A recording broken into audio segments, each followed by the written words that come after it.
Hello, welcome back to the Claret Blue podcast, sponsored by NordVPN. All the information for Nord is in the description down below with a discount code as well. I'm your host for this one, Dan Rolinson, joined by Joe Thomas from Royal Blue, Liverpool Echo's Everton podcast. We're here today to talk about, I was going to say Andre then. Oh, don't do that. I know, I've seen that clip so many times. Don't do that. Because of his accent, I was going to say, we're going to talk about Andre Onana. We're not. We're going to be talking about Amadou Onana, of course. We've flipped the format this time, and I've asked you to bring me 5 things at random. So we're just going to discuss what he'll be bringing to the Villa side. First of all, how are you, though? How's things over there? Yeah, very good. Cheers. Difficult to interpret Everton's summer so far. On the one hand, on the pitch, I think that it's been relatively positive. I think the business that Everton are doing, including the sale of Amadou Onana, has been pretty positive, to be honest. But against that backdrop, we've had another takeover deal collapse, and that is problematic. So short term, things feel a bit rosier, but long term, a lot of questions return into the fore. And if we don't get answers to them soon, then that could end up being the dominant topic of conversation pretty quickly. Let's stick with Onana then. Number 1 on the list that you sent me is he is a natural ball winner. Just talk to me a little bit then about the profile that he offers and what he'll bring to this Villa team. Yeah, I mean, he's really good. I mean, his physical size is obviously something that everybody can see. He's tall, he's got these long legs that he's very adept at sticking out and making those last-minute recovery tackles, which will be a feature of his game. But he's also got the intelligence to make sure that he doesn't always need to be putting in those last-ditch tackles as well. He can read a game very, very well. Yeah, this is a player, he probably doesn't quite have the defensive discipline to sit as a number 6 and be your only protection, your only shield for your centre-backs. But if you work him in combination with the right players around him, he can do more than just tackle. But he's very good at breaking up a game. He's very good at operating as a kind of a protection towards a defence that sits in the middle of the pitch, and can be that bulwark against those perhaps attacking midfielders if he can fill that space where they like to run into your likes of your Cole Palmers, your Eberechi Eze's, those type of players. If you give Onana the tools to be able to focus on those players, he's very good at doing that. He's used to with Everton. Everton are a team that, as your listeners will probably know from watching them against Aston Villa last season, under Sean Dyche, they've not been a team that has enjoyed possession. They're not someone that dominates the football. They're a team that like to kind of concede it, send opposition players down the nooks and crannies and the holes and into the traps that they want them to, and kind of encourage teams towards the matchups, the defensive matchups that favour Everton. And one of the people who's been crucial to that is Amadou Onana. You know, he's somebody that can operate off the ball pretty well, and like I say, he provides that screen.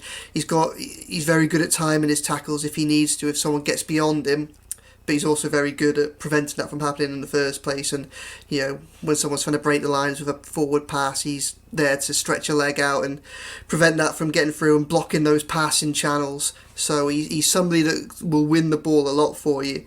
And will probably help you defend transitions quite well. I don't know how much you saw of Villa last year, apart from obviously the games that were played against Everton. Villa will play generally a midfield pivot of Kamara and Luiz last year. That was what you would say is Villa's best pairing. Kamara is injured until probably the back end of this year, and obviously Luiz is gone. If everyone was fit tomorrow for a cup final and we were picking a best 11, do you think a partnership 2 of Kamara and Onana would work? As a pivot, he works a little bit better as a 2. I'd be reluctant. I'd be reluctant to rely on him to sit in front of your defence and just allow the rest of the midfield to push forward and take risks, because he probably doesn't quite have that defensive discipline as part of his game yet. He might get that coached into him, but he is somebody that he's almost between a 6 and an 8, because what he is very good at, he's very good going forward with the ball as well. So you'd probably want him alongside a 6 or alongside a similar player that they can chop and change and do the jobs between them, because one of the things that, whilst defensively he's very good, he's very comfortable on the ball. He likes getting the ball in tight spaces. He wasn't able to do this very often with Everton, but he's happy to take the ball in dangerous situations and try and launch an attack. And we saw it a few times probably towards the beginning of last season, where if you give him the runners in front of him, he can pick them out. He is someone that can play a through ball. He just didn't really have the resources around him at Everton to be able to kind of expose that part of his game and exploit it. Everton are a team under Dyche that are very direct and they look to move from defence to attack very quickly and really, to be honest, they look to bypass the central midfield. They're not looking for Onana to pick the ball off the keeper and then carry it forward or find or try and find a pass and risk losing possession. Really, there's someone that ball will go back to Jordan Pickford and he'll pick out a wide player or aim for Dominic Calvert-Lewin, and the rest of the team will try and push up the pitch and join them. So I'm sure we'll come on to the reasons around this, but it's very much a case at Everton, the style of play didn't suit Amadou Onana, so we haven't seen the best of him. But he is very good. He's very adept going in both directions. He perhaps doesn't have the experience or discipline to kind of do one of those jobs to 8, 9, 10 out of 10. But if you put him with players around him that can kind of give him a little bit of protection, then he'll complement them very, very well. Okay, let's move on to number 2 on your list. This one really intrigued me when you sent it through, just because it's so random. His best performances always came against Arsenal. I would assume that your aim is to consolidate and to, if not perhaps start challenging for titles just yet, to at least, it feels like there's a rebuild that's on the way that's attempting to make sure you try and cement that position within those top European positions. And for something that's going to be crucial to that is how you perform against the bigger sides, the better sides in the league, or the better sides and bigger sides historically over the Premier League era. And I think that Onana is somebody that's very good at raising his game for those for those types of opposition. His best performance in Everton shirt came in Sean Dyche's first game when Arsenal came to Goodison in February 2023, and he was absolutely phenomenal in that game. Everton won 1-0. It was a real aggressive, assertive performance, and he was just really, really dominant, and not just in terms of his defensive attributes, but also in springing forward. If you get a chance to look on YouTube and you'll see a clip of him carrying the ball down the touchline, just sprints past Martin Odegaard as if there's nothing there. He is quick on the ball, he can carry it well, and he's someone that I think relishes that opportunity. He sees himself as an elite level player already, and I think he likes the big occasion. And we saw this a couple of times in an Everton shirt, and after that performance in Arsenal have been interested in him pretty much since that moment. They've never quite materialised into formal interest in him. I think that centre midfield over the last year has been an area that hasn't been a priority for them, and last year they had their own they got close to their own PSR limits, so they couldn't quite just go and spend £60 million on a player to complement what they already had. They kind of had to be a bit more precise and a bit more ruthless in how they did it. But I've got no doubt that in different circumstances they'd love to have Onana there. They inquired about his availability on the first day of the transfer window, and there was no secret that he was available, but I think they were exploring that as I think at that point they were probably looking at Bruno Guimaraes, and if they couldn't get him, could they get Onana? And I think there probably was potential for Arsenal to move for Onana in his transfer window, but they probably needed to wait for a lot of other things to fall into place first, because of the size of any deal would be and the needs that they have elsewhere within their squad. But he was the talk of the Arsenal dressing room after that performance. Like, they were blown away by him, and I think that Arsenal's backroom staff were as well. And it's quite fitting in some ways that his last performance for Everton was at the Emirates on the last day of the season. Arsenal needing a win to harbour any ambitions of taking the title off City, and Everton, despite having nothing to play for, made it really hard for them. There was a very controversial last-minute winner from Kai Havertz that separated them. Yeah. And Onana was, again, very, very good in that. The performances that I remember of Onana are probably, say, that first game I mentioned against Arsenal, and then away at the Etihad last season when he came on. Everton lost 2-0, and they put up a good fight in that. They limited, I think, City to their fewest amount of shots on target in years. And Onana came on in that and was very, very good at doing what Everton couldn't do without him on the pitch, and that was hold on to possession. And you got him, and you got the likes of all those really adept pressers on the City, the high intensity players out of possession that Guardiola tries to have at City. And what Onana would do is he would go into those small spaces, he'd go into those tight spaces under a lot of pressure and be willing to take the ball, so he could perhaps be that option to get Everton 5 yards further forward. They could then, he could turn and then he could either carry it or he could play a ball out wide and just get Everton out of a situation where they were being boxed in. Yeah. So I think that he's a type of player that actually has done better against the higher profile opponents. And the reason I mention that is because I suspect that that is something that would be very useful to Aston Villa. Looking at your squad is getting stronger and stronger, and I know Emery's an excellent manager, of course he is. Probably one of the harder things that you'll have to do to try and consolidate your position at the top end of the Premiership is less about beating some of them smaller opposition, but perhaps how you fare in those big deciding games against other teams at the top. And I think Amadou Onana is someone that, in the right conditions and playing in the right system and given the right backing, I think could do a very good job in those games. You're fitting like a dream here. We did double over Arsenal last year, so if that's his favoured opponent, then that also sounds very, very nice. Number 3 on your list doesn't sound as nice. He's not as good in the air as you'd think. Having looked at some of his aerial numbers, it's vastly improved on what anything Villa had before. He's 6'5". Surely he wins everything, no? He does win a lot. I think it's probably more. One, it was you sent me a couple of examples, and one of them was that he might be good in the air. So it was to kind of perhaps counter this idea just before it grows too much amongst the fan base. It's less that he's he is a dominant figure. He's very tall, and he's a useful player to have in both boxes. But it's a little bit frustrating because bear in mind Everton were very much a set piece heavy side. Yeah. It was very frustrating how rarely he would get on the end of attacking balls into the box and do something productive with them. And I think that's kind of the issue that he's not a player that is making late runs into the box and producing a towering header from 12 yards out that's bursting the back of the net.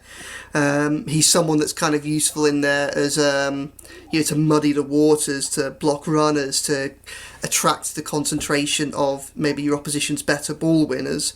But he's not someone who is a real threat in an opposition box in terms of a goal scoring position. And I think that's probably one of the areas of the game that he could probably really work on. Okay, interesting.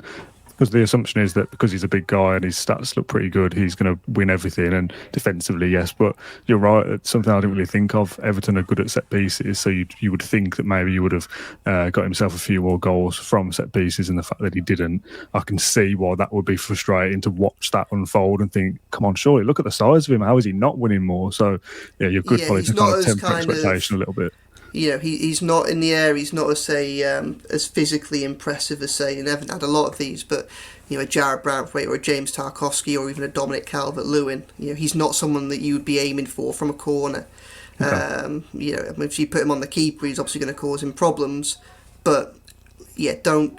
And obviously, if you're defending long balls, if for instance when you're playing Everton next season and that's the route that they go, then I imagine he'll provide quite an effective shield. But he's definitely a player that's better on the ground than in the air. Number 4, he isn't in Sean Dyche's best 11, but should be in Unai Emery's. Now, I wanted to include this. It was your point, but the kind of angle I wanted to take it here is that the reaction to the sale, that a lot of Everton fans that I've seen seem to be pretty happy with the figure that you've got for him, pretty happy to let him go, but also the Villa fans are very happy about acquiring him. It's like one of those signings where it's worked out for everybody. There's a couple of different reasons. I'll go through it one by one. I think from his perspective, it's clear that he's viewed Everton as a stepping stone, and I think Everton would be more than happy to be that stepping stone for him.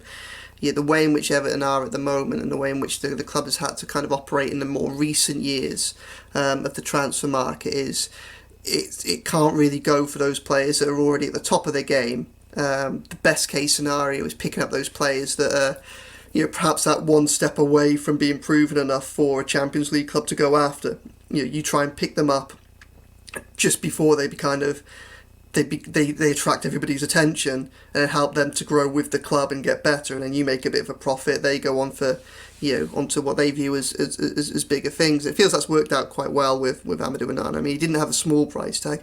The deal was worth about £35 million when he came over.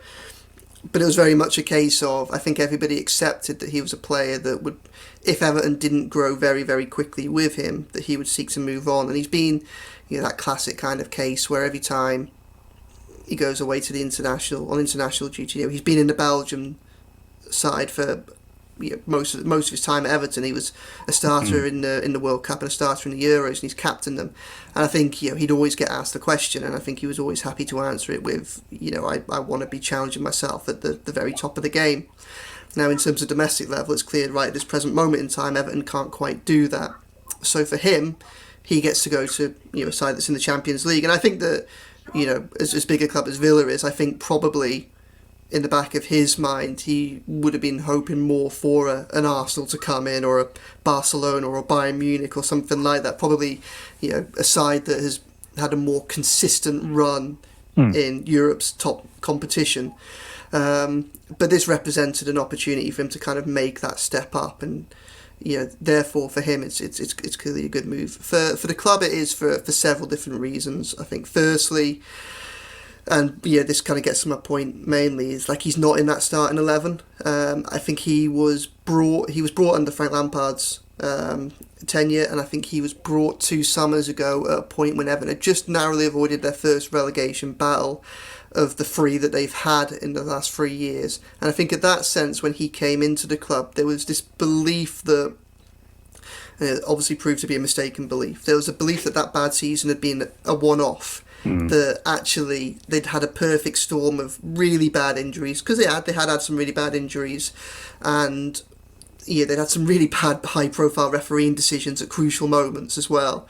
And I think there was a feeling that they'd also started that season with Rafa Benitez in charge, which was just an absolute PR disaster and a senseless move from Fahad Mashiri to bring him in. Never was there going to be someone that was going to be given less of a period of grace than a legendary former Liverpool manager. So it was just an absolute write-off of a season. And I think that a lot of people in and around the club were hopeful that, they stayed up, they get out of that negative spiral, they get the players they have a break, they get the psychological release from the previous season, the injured players come back, and next season, really by rights, they're probably starting 10 points better off, and it's a case of can they move from 14th to 8th as opposed to 17th to 15th. And I think that he was almost symbolic of that, in the sense that he's this player that's very good on the ball, bright young European talent. The two fit together quite well, but unfortunately it didn't work out like that. As we've all seen, Everton had far greater problems on and off the pitch than anyone perhaps quite realised at that time.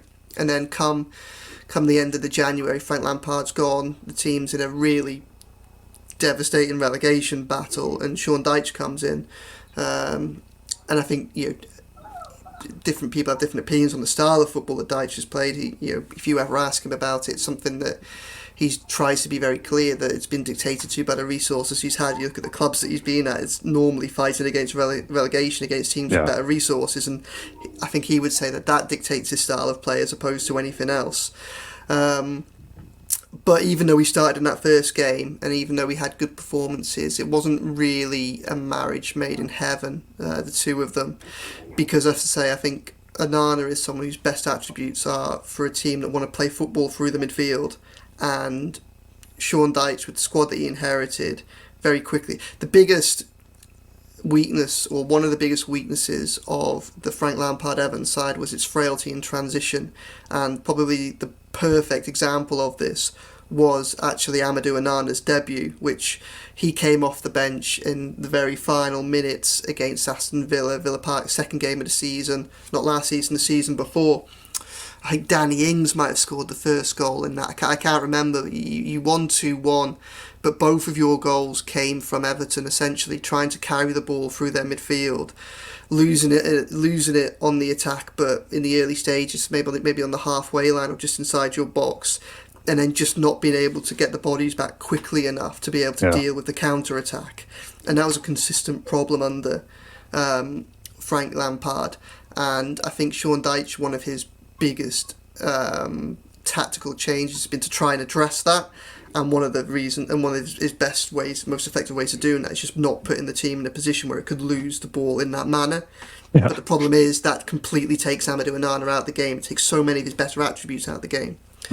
So that's been problematic for him. And as a result of that, and I think some of this is a relationship thing as well. Like, I don't think he's quite trusted Onana in the biggest moments. And that may be personal, or may just be to do because of what I've already mentioned about that he doesn't quite have that tightness of defensive discipline, that rigidity, and almost that kind of lack of attacking ambition that Dyche needs for the whole system to work. You know, if one player breaks free, it could potentially ruin everything.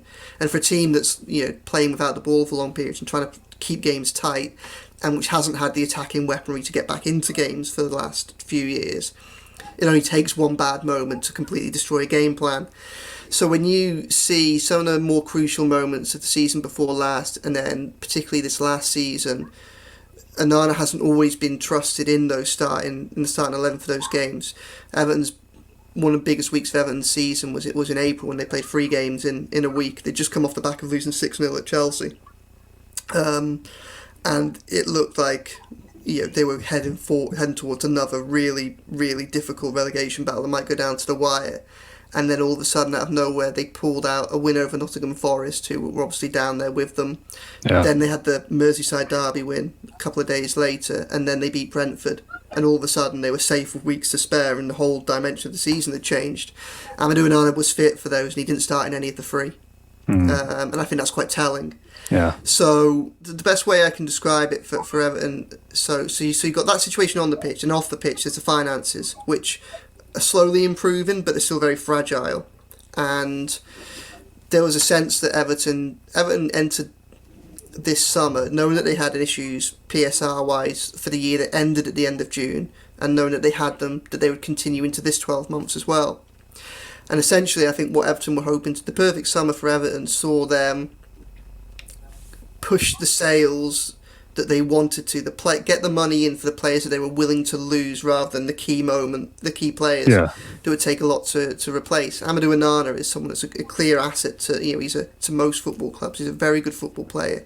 He was always going to go for a lot of money, but he was an opportunity for Everton to bring in a lot of money without losing someone that was integral to Sean Dyche's first 11. Yeah. So the way in which I've described it, and the best way I can kind of say this, because this factors into why I think Aston Villa should be happy as well, because I think that he is a 75, 80 million pound player.